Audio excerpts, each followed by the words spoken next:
औरत ने गुस्से में खाने से भरी टेबल उलट दी, फिर सीधे अपने ससुर को एक जोरदार थप्पड़ जड़ दिया। जब उसका पति बीच में आया तो उसने उसे कंधे पर उठाया और जमीन पर पटक दिया। और इस सब की वजह यह थी कि उसका पति और ससुर दोनों ही हैबिचुअल एब्यूजर थे। जिस दिन उसने इस घर में कदम रखा उसी दिन से ये दोनों उस पर हावी होने की कोशिश करने लगे थे। यहाँ तक कि उसके ससुर ने उसकी सास को उसके सामने ही मारा था। लेकिन इन लोगों को ये नहीं पता था कि वो अपनी बर्बादी को खुद बुला रहे हैं, क्योंकि ये औरत कोई मामूली औरत नहीं थी। वो एक टॉप टियर लॉयर थी और 5 बार की नेशनल सोंडा चैंपियन भी रह चुकी थी। उसका मिशन था महिलाओं के लिए न्याय दिलाना और एब्यूजिव मर्दों को सबक सिखाना। अगर कोई एब्यूजर कार में भागने की कोशिश करता तो वो सीधे दरवाजा पकड़कर उखाड़ देती और 500 मीटर दूर फेंक देती। अगर कोई अंदर छुप जाता तो पूरी गाड़ी ही उठाकर जमीन पर दे मारती। उसकी इस एग्रेसिव पर्सनालिटी की वजह से उसका कोई बॉयफ्रेंड नहीं था। उसकी आंटी ने सोचा कि शायद शादी करने से उसका स्वभाव थोड़ा सॉफ्ट हो जाएगा, इसीलिए उसने उसका रिश्ता एक आदमी से तय कर दिया। पहली ही मुलाकात में वो आदमी बहुत खुश हो गया। दिखने में तो वो बड़ा नेक और सज्जन आदमी लगता था। उसने फिलैंथ्रोपिस्ट का टैग भी लगाया हुआ था, लेकिन असलियत में ये आदमी अंदर से बहुत गंदा था। न सिर्फ वो शेडी बिजनेस में इन्वॉल्व था, बल्कि एक बिगड़ा हुआ रईस से ज्यादा और वायलेंट एब्यूजर भी था। उसकी पहली बीवी तो उसके हाथों जान तक गंवा चुकी थी, लेकिन इस औरत को उसकी असली सच्चाई का पता नहीं चला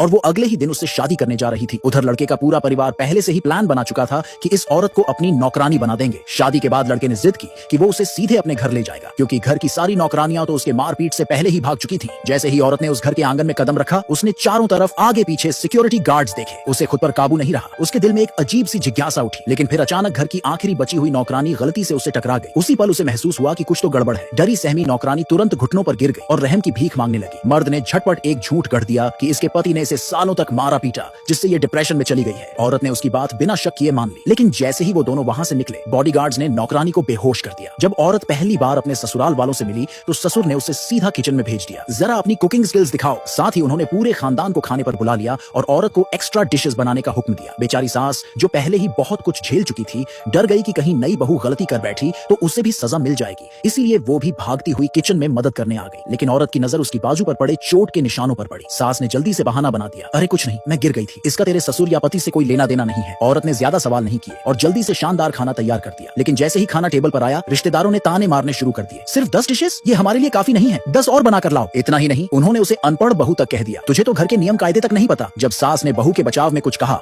तो घर के हिजड़े ने सीधा हुक्म दे दिया, घुटनों पर बैठकर सजा भुगत। अब बहू से रहा नहीं गया। वो बीच में पड़ने ही वाली थी कि उसका पति झट से उसका हाथ पकड़कर बोला, यहाँ जिसने भी गलती की उसे सजा मिलती है, फिर चाहे वो मेरी माँ ही क्यों ना हो। पर औरत डरी नहीं, उल्टा उसने तो पूरा कंट्रोल अपने हाथ में ले लिया। 1 सेकंड की भी देरी किए बिना उसने ससुर के गाल पर इतनी जोरदार छांटा जड़ा कि पूरा हॉल एकदम सन्नाटे में आ गया। ससुर एकदम हक्का बक्का रह गया। नई नवेली बहू इतनी जहरीली कैसे हो सकती है? पर उसे क्या पता था कि ये तो सिर्फ बुरे सपने की शुरुआत थी।